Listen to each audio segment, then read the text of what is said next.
Welcome to Demystify Magic with Molly and Madison. I'm Molly, a former skeptic, now full-time energy healer, author, and your resident science meets spirit nerd. And I'm Madison, a born and raised witch, teacher of the craft, and owner of not one, not two, but 3 metaphysical businesses. Together we dig into low-effort witchcraft, spirituality, and the science that backs it all up, all with humor, heart, and a sprinkle of chaos. So whether you're a curious skeptic or a seasoned witch, find a cozy spot, take a deep breath, and let's demystify some magic. Howdy doody, friends. Howdy. We just got done recording our bonus episode for the Patreon, which we might release a sneak peek of, but we're having a really fun time doing a series, a weekly podcast over there where we discuss Love Island and whatever else we haven't been able to text about over the course of a week. It's been the most fun ever. I have never seen our group chats popping off like this. Yeah. We are having the most fun watching together. If you care about Love Island, if you don't care about Love Island, if you just like to listen to our unhinged hot takes, highly recommend our Patreon. We have a pay what you can system, and you get usually a monthly bonus podcast, but through the Love Island season and maybe beyond, we might have something up our sleeves. Maybe. A weekly bonus podcast called A Quart of Molly and Madison, where we usually just yap about all things silly, goofy, fun times. Basically like the first 15 minutes of our podcast, but for more like 45 minutes. Along with tons of bonus materials from our more educational episodes, lots of group chats, sneak peeks. And you support this podcast. And you get to support these 2 ding-dongs. These 2 ding-dongs. So my favorite thing has been all the people in the group chat that are actively not watching Love Island and just listening to our takes and have thoughts and opinions. And it's amazing. And Godspeed, because as we get further into the season, I fear these episodes become more and more unhinged because so much happens in 6 days that we can't fit it into an hour, that we're just like bing, bing, bing, bing, bing. Like, yeah, it's great. Going wild. It's the perfect podcast to listen to while you do something else. Like clean your bathroom or meal prep or drive to the dentist. So if you want to check that out, we'll link our Patreon down in the show notes or demystifymagic.com. But today we wanted to do a little bit of a light sort of update episode. We wanted to talk about our current spiritual practice, what it looks like on a daily, weekly, monthly, seasonally kind of thing. What season are we in for our practices? I feel like, you know, we did this forever ago, I think in a Q&A, and I don't even remember what I said because my spiritual practice over the last couple of years has just evolved based on whatever season I'm in life. And so I'm curious to hear what your current practice is. I'm curious to hear what I will share about my practice. I'm curious to hear what comes out of my mouth. I know. I was like, I didn't actually think this through. So it'll be great. It'll be off the cuff. But before we dive in, Madison, what was your magic moment of the week? I have a big weight off of my shoulders this week, you guys. So if you listen to our intro, you know I introduced myself as the owner of 3 metaphysical businesses. And we've gotten a lot of DMs over the last 8 months. I think it's been since we changed our intro. Madison, what is that 3rd business? What is that 3rd business? What are you talking about? And the truth is that it has been a project 18 months in the making. Literally. And when we redid that intro, I did not know it was going to be a full 18 months. And so I thought, there will be a few weeks of confused DMs. I'll explain. I've talked about it a little bit on here. So like a lot of you probably already knew when we changed it. But my mom and I have been working tirelessly to open the Potionary, a tea and coffee shop right next to the Healing Hedge Witch in Tarpon Springs, Florida. It was supposed to, or not supposed to, it happened exactly as it was supposed to. We were under the impression it would open October of 2024. That is when we put in an express order for our espresso machine. We paid for expedited shipping. We're like, we need that thing before the opening. Stat. We're like, well, we can't possibly let it happen that we are all ready to open and there's no espresso machine. And then we got caught up in permitting and fighting with the city for over a year. Mm-hmm. On this past Saturday, we had our grand opening for the Potionary. Yay. And God, does it feel good. Solstice baby. That solstice energy. It was a really, really great day. The community really showed up and showed out. I was really excited. Drew has really taken on a very logistical role there. And so seeing him in that environment, I almost feel like I have some stolen valor. I am an owner in what feels like name only because it is our family business. I went shopping for tile and have provided emotional support and worked through logistics and done a lot of talking through. But my fiance Drew and my mom have done really all of the hard legwork. I have been really, really lucky this past year and a half maybe. I mean, honestly, it was right as things really got hard for the Potionary is when I started working on my book. And I've had to take a step away from a lot of my usual job requirements. And Drew has done so much so that I have been able to give full time and space and attention to this project. And so seeing him work with my mom so hard on this and seeing it come to fruition and seeing him in that environment, and he's baristaing it up and he's making me a nice latte and he's, doing all the things. I was just really proud of everybody. Yeah. And especially of him. He has joked he loves being a barista. It's one of his favorite jobs he's ever had. Before this one, I'm going to speak for him. He's never told me explicitly that he likes this better, but I'm going to choose to believe. Now he doesn't have to choose. Exactly. It's so fun just watching him have fun and see the fruits of their labor.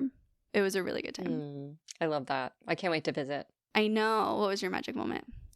Mine is also something that I get to finally talk about. I have been working with my best friend's partner to plan her engagement for the last 6 months. And she finally got engaged also on Saturday, which is a big day. Big day. My friend Lindsay, friend of the pod, she listens to the pod. So I haven't been able to say anything and it's been killing me. Do you know what it was like to record that wedding episode and to be like, okay, I can't say this, I can't say this, I can't say this. When I snuck in that part about, I heard some people put birthstones in the inside of their rings, I was like, please don't pick up on this. Please don't pick up on this. Because that's exactly what we did. Her fiance, Adam, and I, who I have met a couple of times, but really just adore. I asked him to be my moderator at one of my book events because I knew he would do a good job. And also I secretly wanted to get to know him better because I knew they were planning to get married. And we just bonded over dinner after. And she knew that I was working with him around the engagement. So it's send me your Pinterest board, tell me your ring size. And then we worked with my friend Elise over at Lillian Courts in Portland, Maine, who does custom engagement rings and crystal jewelry and stuff. And I just adore her. And I've literally been involved in the entire process of designing this ring and making choices and helping him choose the diamond and helping him plan the proposal. And I literally spent Saturday night crouched underneath a truck so that I could capture their proposal on video. Oh, so good. And then, so he took her to dinner and then proposed in front of the sunset. Afterwards, I was like, that was so stressful. I think we should all celebrate. And don't you want a drink? And get a cute little mocktail or whatever. And so I told her I'd meet her at this bar after they were done with dinner. And then we secretly collected 15 of her friends, most of which were out of state, and surprised her there. So she got a double surprise. It was super fun. And now I can finally talk about it. So congrats to Lindsay and Adam. Thank you so much for... I don't think people realize how hard it is to have a fucking podcast and have to keep secrets. It's so fucking hard. I'm I think that's the real best part of the Patreon is I just be saying shit. I know. I just can, our freak flags fly. Freak flags All fly. the secrets come out on the Patreon. Yes. So anyways, our current practices... Spiritual. I would be remiss if I didn't start off by talking about working more and more with astrology. I mean, for me, this has become a part of my morning routine is looking at what's happening astrologically every week. If you're on my email newsletter, you know, every Sunday I send like a weekly forecast, and I do like a tarot pull, a crystal pull, and a couple. We don't do all of the astrology, but like some of the bigger transits. And the only way I know anything about astrology is from our dear friend of the pod. You know her, you love her, Chelsea Joelle. And what a treat that is, because Chelsea has been so kind as to put together a little fortnight forecast for our listeners. Why don't we go ahead and take a listen? So we have a full moon in Capricorn on the 29th of June. This full moon in Capricorn brings clarity through challenge, encouraging you to transform heaviness into growth. This energy supports building strong foundations for emotional and practical goals. If you can embrace responsibility and patience as a tool for long-term fulfillment and use any tension as fuel for positive change, you're in good hands. Trust that your steady effort and self-reflection now will reveal the rewards of commitment and maturity. Let this lunation inspire you to create stability, honor your journey, and move forward with grounded confidence. So Mercury goes retrograde in Cancer on the same day as the full moon in Capricorn. So they're opposite. This is going to be an interesting expression. This is a time for radical emotional honesty. Give yourself permission to rest and digest all that's unfolding. Let this transit crack you open to your psychedelic nature, transmuting fear and pain into deeper wisdom, and honor presence that ripples outward. Don't fear a Mercury retrograde. It is here to help you clear obstacles, receive fresh insights, noticing old patterns that no longer need to be in the lead. Now is your chance to practice soft power, celebrate the little wins, and reparent yourself with gentleness and courage. On June 30th, Jupiter enters Leo. Yay. Jupiter entering Leo is your lucky star moment. Well, your lucky star year. A vibrant and invigorating energy allows us to let our inner child play and awaken a creative confidence. For the next 13 months, expect a surge of imagination, self-expression, and joyful leadership. Let Jupiter's energy wake up your boldest self, allow you to be inspired and to shed old shyness and embrace a magnetic presence. This is your chance to explore new experiences, double down on your identity, and welcome the miracles of joy and assurance that come with being fully and unapologetically you.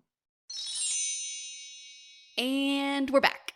That is basically every morning when I sit down at my desk, I pull up the calendar and I just review what's in the stars. And it has been so helpful. It's been so helpful that on Wednesdays and Fridays when I see my trainer, who I think I've talked about before is not an astrology guy, but he believes what I tell him.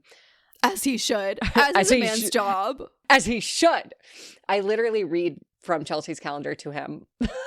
And like often Which a bunch is so of other cute to me. A bunch of other bros in the just picture like a bunch of really jacked bros standing around a chalk bowl and me just being like, so the new moon in Sagittarius. And them all going, love it. That hits. So what do we do? And then I'm like, well, Chelsea says. Love. Incredible. No notes. Perfection. No notes. Tell me about your spiritual practice right now. What is it looking like? I talk about this every year. If you're a longtime listener, you won't be surprised to hear that I am in my summer slump big time. Summer slump big time. And at the time of recording this, as of tomorrow, my manuscript will be due in 3 months, which is definitely a lot of time, not as much time as I'd like. Mm-hmm. And it's okay, we're getting through, but I definitely have begun to feel the like stress of, I mean, Molly's listened to this for the last probably 2 months where I've been like, well, it's time to scrap the whole thing. Like it's, we're done here. I'm just going to go ahead and like, I know I signed that contract And I know you guys gave me a little bit of money, but I'm just going to send it back and it's okay. Don't worry. It's been sitting in a savings account. Haven't touched it out of fear. Uh-huh. Like, don't even worry about it. We can just wash our hands of each other and pretend this never happened. That's how you know you're writing a good book, by the way. If you get to that point 2 months before it's due.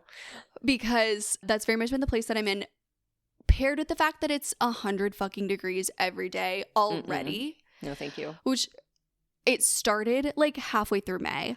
Yeah. Which is not super normal. It's gotten worse every year. I wonder why. But I've really been trying to ground my practice in the things that help me to take care of myself, because I've found that that is the thing that has been slipping recently. Little mundane magic. Very much that. Like my work life, obviously there's a lot going on.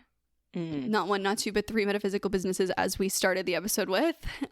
And while like I'm so grateful, I say this to Drew every fucking day, that I could not do this without him, because he has taken on so much that is normally my day-to-day responsibility to give me the time and space. But there is still a lot that I have to do. I still manage all of our inventory, like all those, you know, just like all the shit that I couldn't pass off because Drew's got a lot to fucking do. Yeah. You know, like there's a lot going on. And so I found my manuscript was really suffering when my life was only work and book. And, you know, then lay down and knit and don't move until you have to work or book again. Yeah. You know? Yeah. And so I've been really trying to feed 2 birds with 1 scone by really centering my practice in the other things that I need to do to take care of myself and to feel good, which is to work out, to eat well, and to get enough sleep. Those have been like the biggest spiritual pillars in my life recently. Yeah. I've started going to a new Pilates studio and taking heated classes. Interesting choice. I know.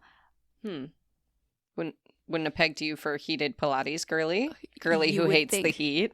Girly who hates the heat. I'm really working on becoming more comfortable with heat and sweat. Oh, okay. I like this. I am using this as a practice. Drew said it yesterday. I went and met him and his uncle for coffee after I left class yesterday. And he was like, summer in Florida is really quite the time to decide that you're going to get into heated Pilates. Little shadow work. A little bit of shadow work happening in my heated Pilates classes.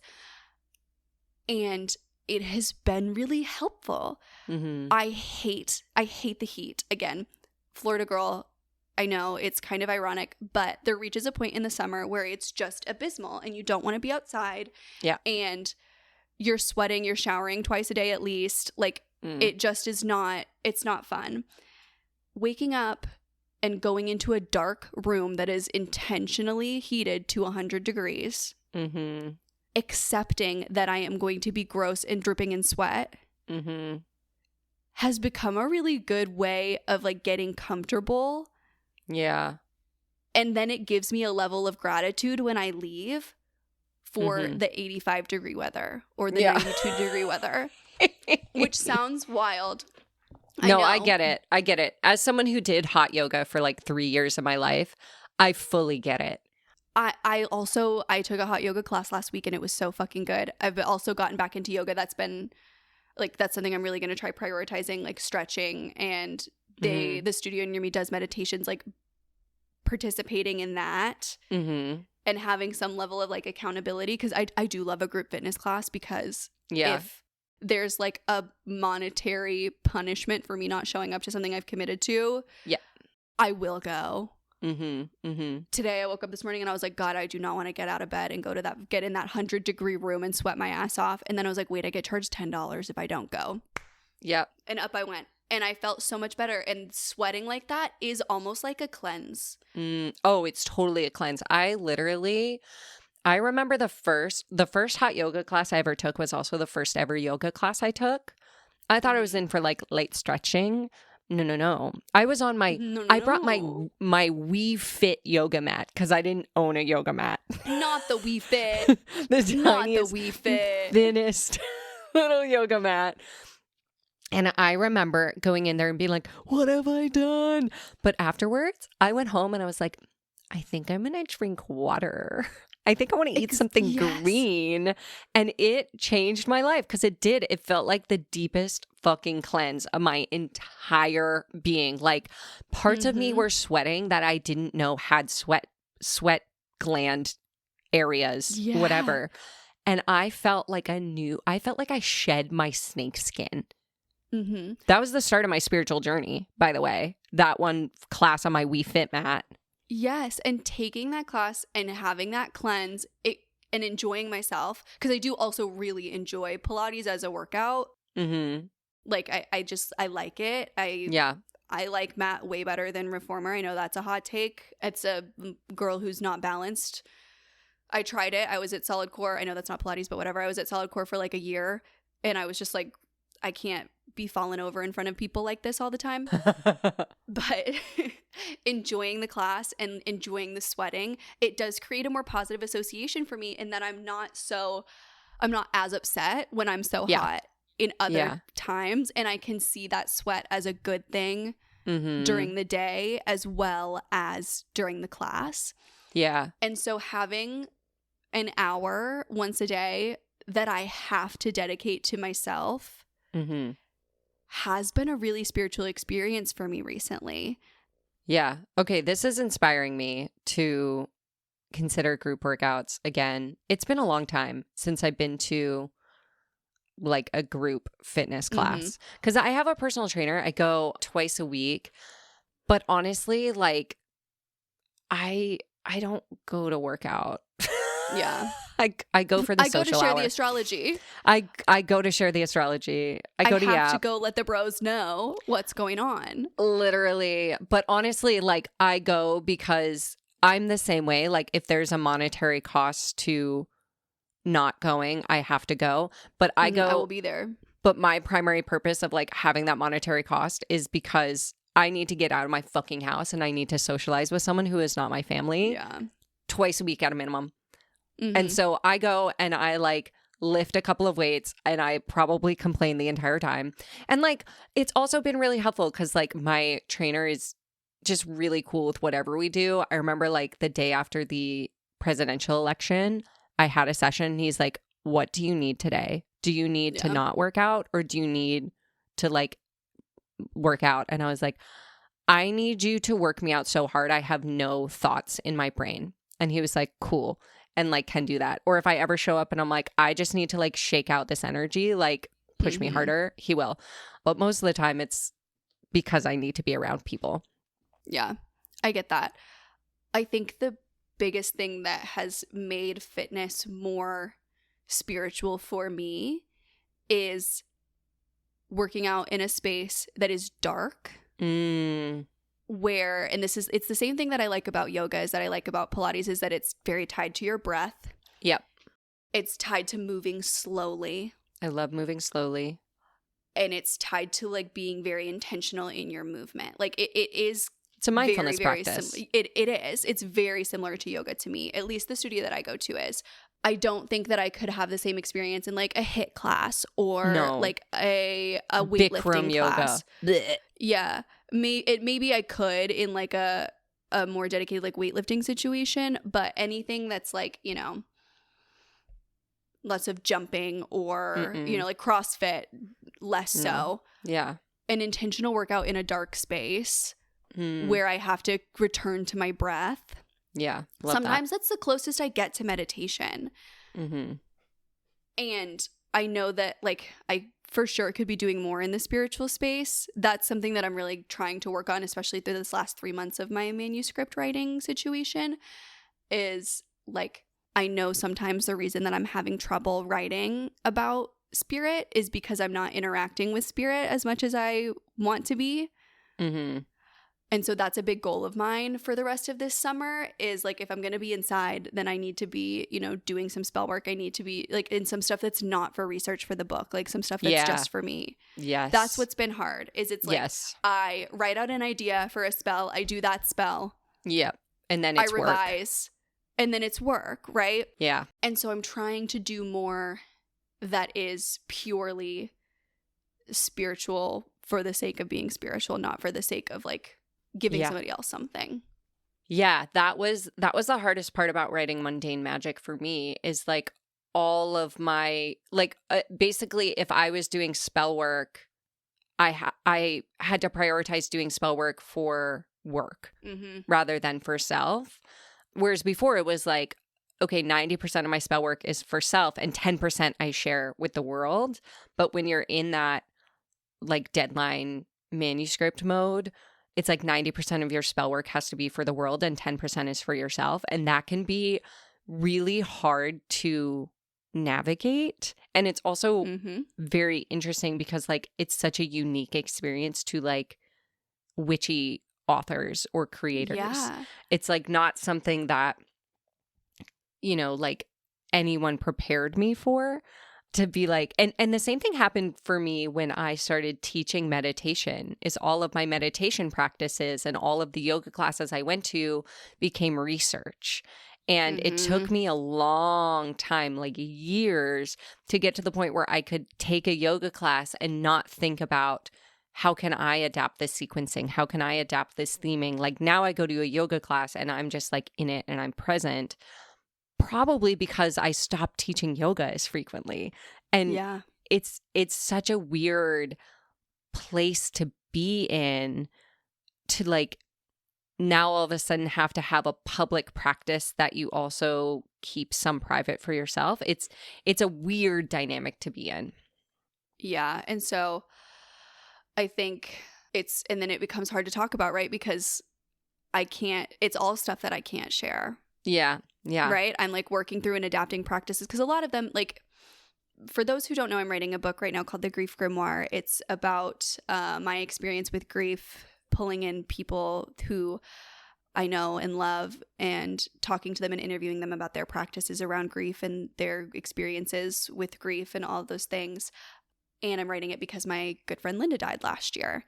And so a lot of these things are real practices that I had and used in like the worst moments of my grief, right? And so I'm like, one, I'm not someone who like really writes things down, especially in that period of my life. Yeah. Yeah.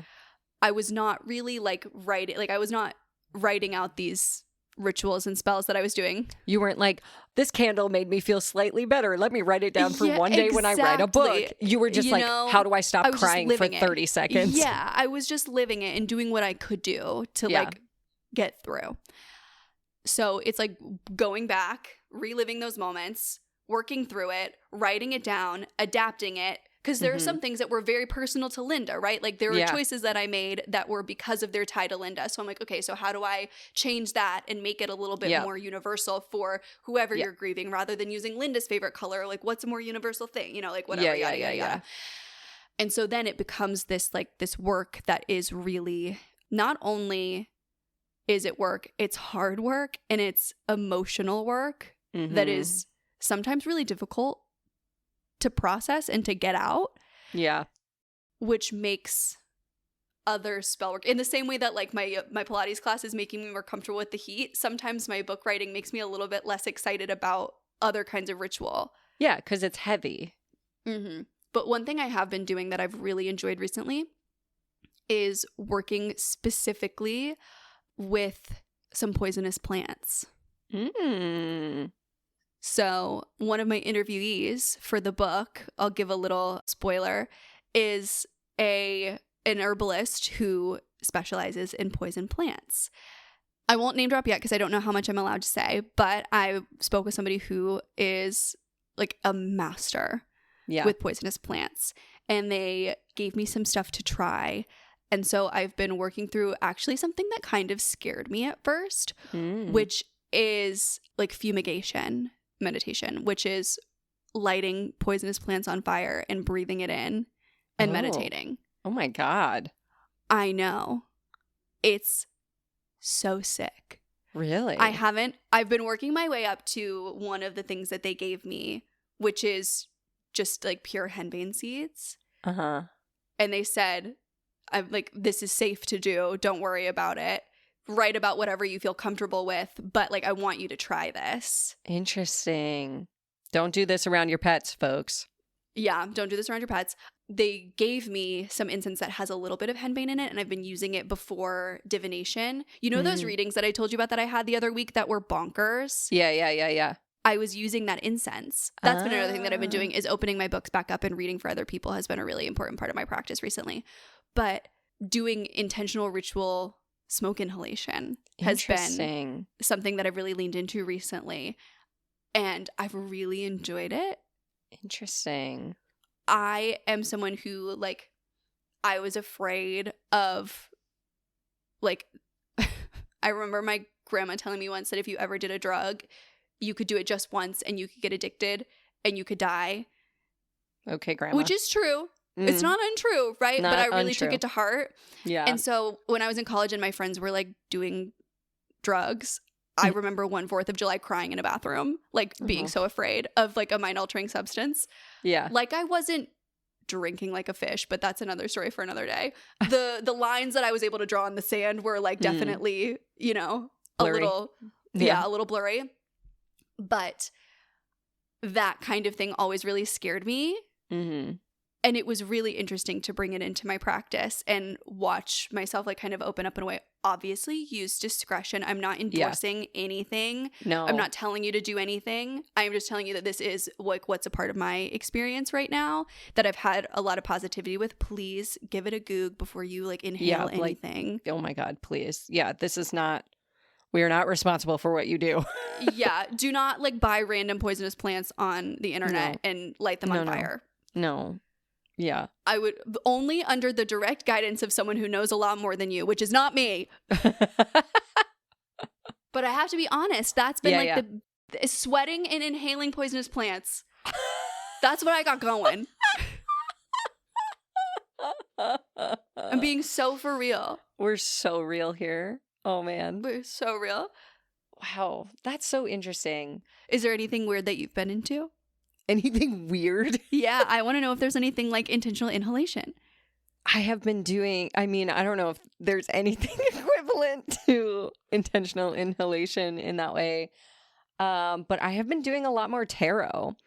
And I have been doing 2 practices that I feel woefully uncomfortable publicly saying I've been doing. And I've been sitting with that.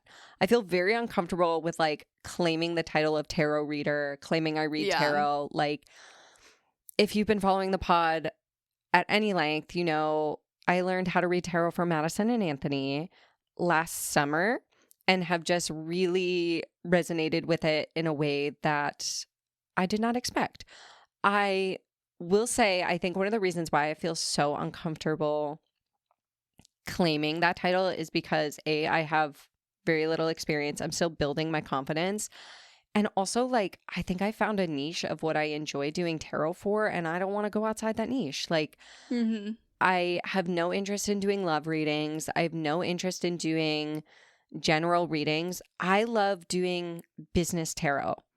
Like, I really love sitting with business owners and creators and reading based on the energy of their business right now and, like, what obstacles are blocking them in their business right now, which, if you know me personally, you're not surprised by that. But I think you are surprised by that if you are not one of my, like, Reiki training graduates, or you're not, like, I mean, maybe if you're a deep listener of this pod, that doesn't surprise you. But I use tarot as a networking tool for all of these, like, travel and conferences I've been to. I literally will just shuffle my deck and people will come over, and that is how I get to know them. You know, like, I will just do, like, quick 3-card readings.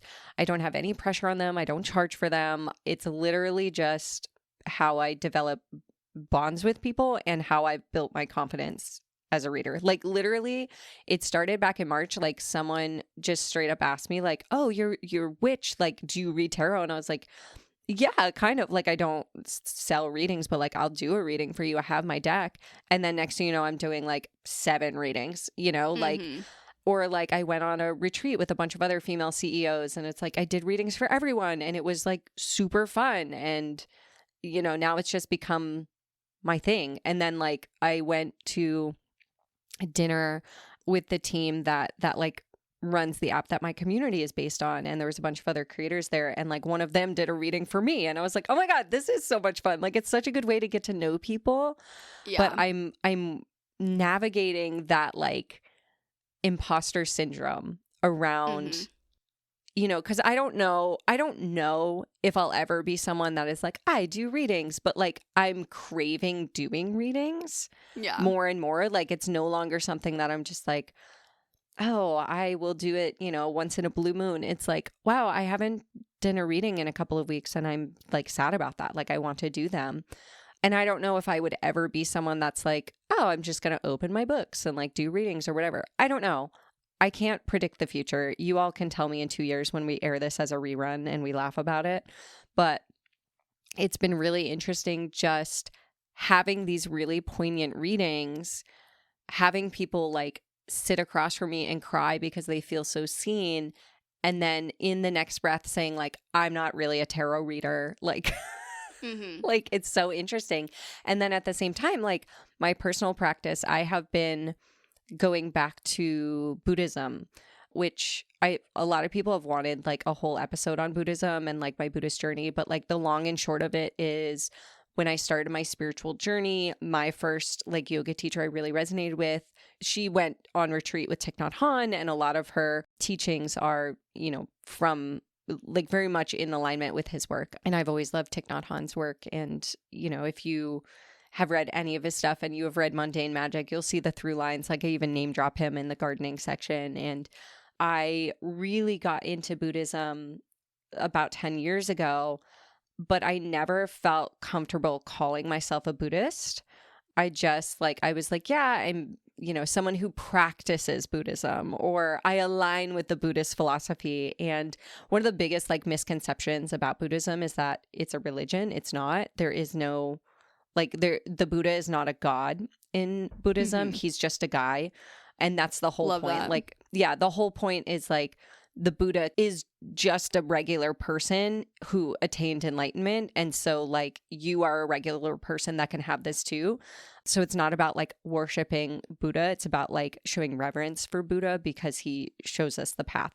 So it's more of like a philosophy than it is a religion. And I don't know, I've just like had a really hard time claiming the title of like Buddhist, which has been really interesting. And now that I'm going to a Sangha every week and like really, you know, devoting myself to the practice again, I'm still like met with that same imposter syndrome.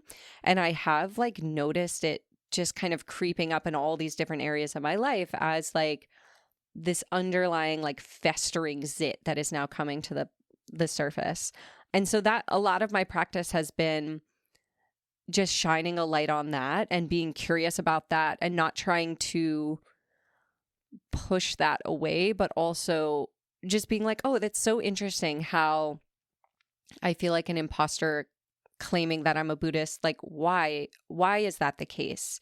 And I think a lot of it is rooted in like how visible my practice has become and just like wanting to do right by the practices that I'm sharing and speaking about.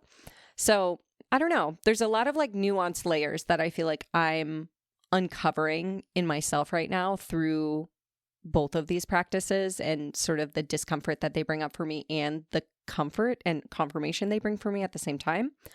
That I feel like a lot of my practice has just been, you know, rooted in one of the teachings of Thich Nhat Hanh, which is a mantra that's right now it's like this. And it's one that I've been going back to over and over again. I like it because it reminds us of how impermanent feelings are, but also how we can be with whatever is present without attachment to it or without trying to push it away. And so right now it's like this. And right now my practice is like this. And there's also like so many things happening behind the scenes that I can't talk about yet that have been a big part of my practice. And just trying to find like what is my practice in this season of life look like, and craving. I think the number one theme is like craving community, craving in person, craving being across from someone and like practicing together. Yeah, I think I've just been exploring different elements of that and grappling with the imposter that comes through on the other side. Yeah, I will say, taking it back to tarot, what you said to me about the book, right, is you know that you're writing a good book when you want to scrap it right before the due date. You know that you're going to be a very good tarot reader when you have that level of care towards the practice that you don't want to claim the title. Anthony and I taught a class at our local library last week, and the woman who works at the library who like reached out to me and asked if we would teach, et cetera, she introduced us as tarot professionals. Ooh. And Anthony said something that I really resonated with, and now I want to say it all over the place because it's so true. He said we might be tarot professionals, but we will never be pros. And that is the truth. I think, like, no shade, I think people know when they're ready to start doing readings for others, and I really do think it's different for everybody. Yeah. But I have so much more respect for someone who, and maybe this is because it's the path I chose, right? I didn't do a reading. I didn't take money for a reading for another human being until almost 10 years after I had looked at my first deck. Wow. I did readings for my friends. I did readings for charity, right, when I was a part of that charity organization in college. But I didn't, like, take money as an equal exchange of energy. Yeah. From another person until I was, it must have been 8 years. I was 24, I think. It was right before I met you. Oh, I remember. It was when I was living in New York. I started taking money for readings. And your relationship with tarot is a lifelong practice. This is what Anthony and I talk about all the time in Tarot 101, which, by the way, registration is open for our next cohort. It starts August 12th. Yay. You can find it at shopspellcrafter.com. If you just search Tarot 101, you'll see it pop up. But it is so true. This is a lifelong relationship you have with this divinatory system. It is not like riding a bike, right? Like, you know, and then you just know, right? And there's nothing else to learn. Yeah. You will learn something new about tarot every day you work with it. Yeah, 100%. And when you have that level of respect for the practice, to say, I'm still gaining my confidence even when someone is sitting across from you crying, saying, I feel so seen. I understand the, like, is this imposter syndrome of it all? But I will say, like, I think that that's a really respectable level of care. Yeah. That I'm so glad that you have. Yeah. I went to this conference. It's called Craft and Commerce. It's put on by Kit. And it's like a bunch of creators. And one of the creators that I met, Ellen Yin, if you want to Google her, she has a podcast called Cubicle to CEO. She did a keynote about, like, myths in business. And one of them was about imposter syndrome. And I'm going to butcher her, like, whole speech around it. But she basically said imposter syndrome is not something we need to overcome. Imposter syndrome is something you should be proud of, because the only time you get imposter syndrome is when you're actually on the path to becoming an authority and, like, knowledgeable about something and integrating something, and you care deeply about it. Yes. And so she, instead of going like, oh, I feel like an imposter, she goes, hell yeah, I earned this imposter syndrome. For sure. And that's, again, like, even at this conference, I remember sitting around a dinner table with, like, a bunch of people that I follow on Instagram. And I was like, oh, I know that person, but they don't know me. I know that person, they don't know me. Like, that person's in my inbox every week and they don't know me. And I remember being like, I'm feeling such imposter syndrome right now. One of the girls was like, oh, let me follow you. And she pulled up my Instagram. She's like, I'm sorry, you're feeling imposter syndrome? And I was just like, it's just like, yeah, it's like a weird that, like, to be at this table. No, yeah. I feel like this is, like, me hitting a new level in, like, who I am as a person and, like, a business owner, and, like, my spiritual practice is, like, hitting a new level because I'm feeling that imposter syndrome. Like, I've earned that imposter syndrome. That means there's been growth, and now I'm in the integration phase, and that's been very fun. It's been a very fun, like, twist. I love that. Yeah. So maybe I'll read for charity next. I don't know. Maybe you'll have a virtual divination for donation and let me be one. I would love that. We opened it up to virtuals this time, and I'm tired. Let me do them next time. Lock me in. Okay. You heard it here first. Next Molly quarter. Donlin. We do it once a quarter. October's Domestic Violence Awareness Month. Let's do it. The two that we have like in the docket are St. Pete Food Not Bombs and the Tampa Bay Abortion Fund. Oh, hell yeah. Hook me up. But for I would either. love to work with let's do it. Great. Oh God, that makes me want to throw up and die. Okay, I have a couple months to prepare. It's gonna be so great. We're gonna raise so much money for charity. I know. I do love to raise money for charity. Can I tell you something so exciting? Please. This is a little bit off topic, but it is like something that is a part of my like spiritual life right now, which is that another store opened in St. Pete. It's called Arcana. Lindsay at Florida Witch on Instagram and I believe on TikTok she has the same name. She opened it and she is such a wonderful human being. I know her just like through the internet. She has come into Spellcrafter a bunch of times. Like her and her husband are regulars. And I saw that she was opening a shop. And I was like equal parts excited and terrified because I know how it can go. It can go in one of two directions, which is the direction that I like to go in. Rising tides raise all ships. I'm so excited that there's another store. How can we collaborate? What can I do? How can I help? And the other side of that is very competitive energy that I've seen with other metaphysical store owners, both in real life and online. And Lindsay is very much the same as me. And her grand opening was on the same day as our last divination for donation. So I went in after Drew and I like scuttled over for the last hour just to say hi, buy a couple things, give her a hug, and then leave. And she immediately was like, how was your event? I want to do it with you. How can we do it together? Oh. And the idea of like all of us together do it like that, I don't know, that just like brings such joy to me knowing that there's another person in St. Pete who sees this as a path to making a difference in our community and in our world. Brings such joy to me. So if you're in St. Pete and you are like you're driving through Florida, I know a lot of listeners are like, oh, we're driving through for a family vacation and I made my partner take me here. Go to Arcana 2. It's like not even a 10-minute drive and it's gorgeous. I love it. And DM Molly next time we have divination for donation and be like, where's my reading? Biatch. Oh my God. No, it's maybe say it nicer than that. It's going to be great. I've already committed myself to doing readings in October for an in-person thing. Fun. So, yeah. You want to read at my wedding? I want to enjoy your wedding. Personally. I think we want to have readers during cocktail hour. I'm very excited about it. Anyways. I would consider it, but I also want to enjoy your wedding. That's also fair. I was mostly kidding, but could be fun. Anyways, did we do it? We did it. I think we did it. I hope you enjoyed this chattier episode. We'll be back to our regularly scheduled programming next week, maybe. But if you like the chatty, the Patreon, you're going to love the Patreon. We just have to plug it one more time because we're posting a lot in there. And if you like the chatty, if you like a podcast that you can just listen to and there's no pressure to memorize, there's no pressure to take action, you're just vibing, you would love our bonus podcast. And if you're like, no, I actually want more actionable stuff, you would love the Clubhouse. We've got worksheets. We've got notes from all of our longer episodes, like the Greek Pantheon series. We've got like a Know Your God section, so you don't have to take notes on those.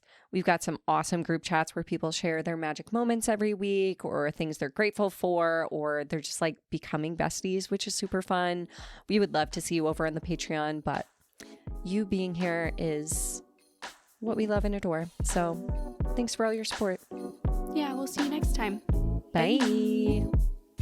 Thanks for listening to Demystify Magic with Molly and Madison. All our links from spells to ceremonies to ways to support us are waiting in the show notes. We'd love to hear your magic moment of the week. Share it in a review, tag us on socials, or bring it to our Patreon Clubhouse at demystifymagic.com. And remember, you are the magic. Okay, love you. Bye.